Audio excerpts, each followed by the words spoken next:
অবশেষে বাড়িতে যাওয়ার দিন চলে এসেছে। আসসালামু আলাইকুম, আপনারা সকলে কেমন আছেন? আশা করি সকলে অনেক ভালো আছেন এবং সুস্থ আছেন। তো আমরা বাড়িতে যাব, বাড়িতে যাওয়ার প্রস্তুতি চলতেছে। তো আগামীকালই আমরা বাড়িতে যাচ্ছি, এটা গতকালের ভিডিও। আর আমরা যাব 16ই ডিসেম্বর, মানে আগামীকাল। তো এখানে কিন্তু আমরা মানে বাড়ি যাওয়ার আগে বেশ ফ্রিজে যা ছিল, মানে আজারের পালা চলতিছে। তো হাঁসের মাংস রান্না করব একটু আলাদাভাবে।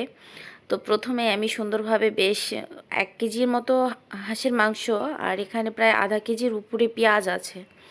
তারপরে শুকনা মরিচ, কাঁচামরিচ, গরম মশলা, আস্ত জিরা, তেজপাতা, লবঙ্গ, গোলমরিচ, দারুচিনি, সাদা এলাচ, কালো এলাচ, যত রকমের মশলা আছে সব কিছু দিয়ে দিয়েছি। তারপরে ঝালের গুঁড়া, লবণ, হলুদ, তারপরে আপনার দিয়ে দিয়েছি তেল। তো এগুলো সব কিছু দিয়ে দেওয়ার পর ভালোভাবে হাতের সাহায্যে মাখিয়ে নিচ্ছি। তো আমার এরকম করে মাখাচাখা না করে রান্না করলে অতটা ভালো লাগে না। মানে আমি কষা, মানে পেঁয়াজটা তেলে ভাজার পর আমি শুধু ব্রয়লার মুরগি রান্না করি।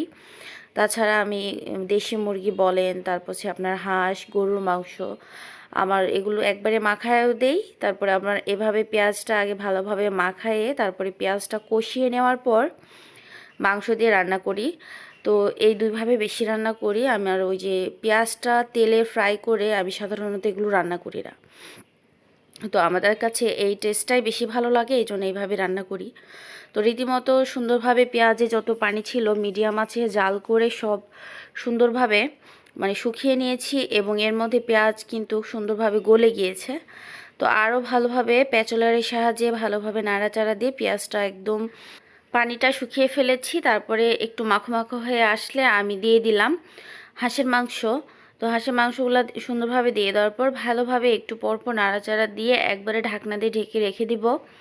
তো খুব সুন্দরভাবে পানি যখন বের হয়ে আসবে সেই পানিটাও সুন্দরভাবে শুকিয়ে নিব অফ ক্যামেরায়। তো এই যে দেখতে পাচ্ছেন ঢাকনা দিয়ে ঢেকে দেওয়ার পর অনেক পানি বের হয়েছিল। আসলে এই যত বড় মানে রান্না করতে যত সময় লাগে ঠিক ততক্ষণ সময় যদি আপনাদের সঙ্গে থাকি ভিডিওটা অনেক বড় হয়ে যাবে।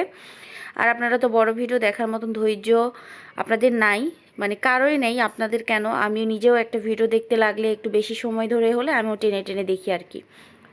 তো এদিকে কিন্তু যেই মাংসটা মানে যে পানি বের হয়েছিল মাংসের থেকে সেটা শুকিয়ে ফেলে তারপরে সেদ্ধর জন্য গরম পানি দিয়ে দিয়েছিলাম। আমি বরাবরই গরম পানি দিয়েই সব রান্নাটা করি, বিশেষ করে মাংসতে তো আমার গরম পানি দিতেই হবে, এটা বাধ্যতামূলক। তো এর মধ্যে পানি যে সেদ্ধর পানি দিয়েছিলাম সেটা শুকিয়ে এসেছে। তো ওইটা আমি একটু চেক করেছিলাম। আর যদি কোনো রকমের প্রবলেম হয় এই সময় ঝাল লবণ যেটাই কম হোক না কেন দিয়ে দেওয়া যায়। তো আমার কাছে লবণটা একটু কম লেগেছে, তো আরও একটু লবণ দিয়ে ভালোভাবে আরও কষিয়ে নিচ্ছি। বেশ শুকনা শুকনা করে কষিয়ে নিব যতক্ষণ পর্যন্ত ভালোভাবে ভাজা ভাজা না হচ্ছে, ঠিক ততক্ষণ পর্যন্ত। তো আবারও ঢাকনা দিয়ে আবারও ঢাকনা উঠিয়ে এভাবে অনেকক্ষণ যাবৎ কষিয়ে নিয়েছি। তারপরে একপাশে কিন্তু হলো গরম পানি বসিয়ে দিয়েছি, আমি ঝোলটাও গরম পানি দিয়েই দিব। তারপরে এই যে ঝোলের পানি দিয়ে দিলাম, একটু ঝোল ঝোল করে রান্না করব। আসলে আপনাদের ভাই তো অনেক অসুস্থ, খেতে পারতেছে না। তো আলহামদুলিল্লাহ আজকের এই হাঁসের মাংস দিয়ে, যেহেতু গতকাল রাতে এটা রান্না করেছি, সে রাতে একটু খেতে পেরেছে। আর এখন এই যে দেখতে পাচ্ছেন রান্নাটা আমার একদম কমপ্লিট হয়ে গিয়েছে।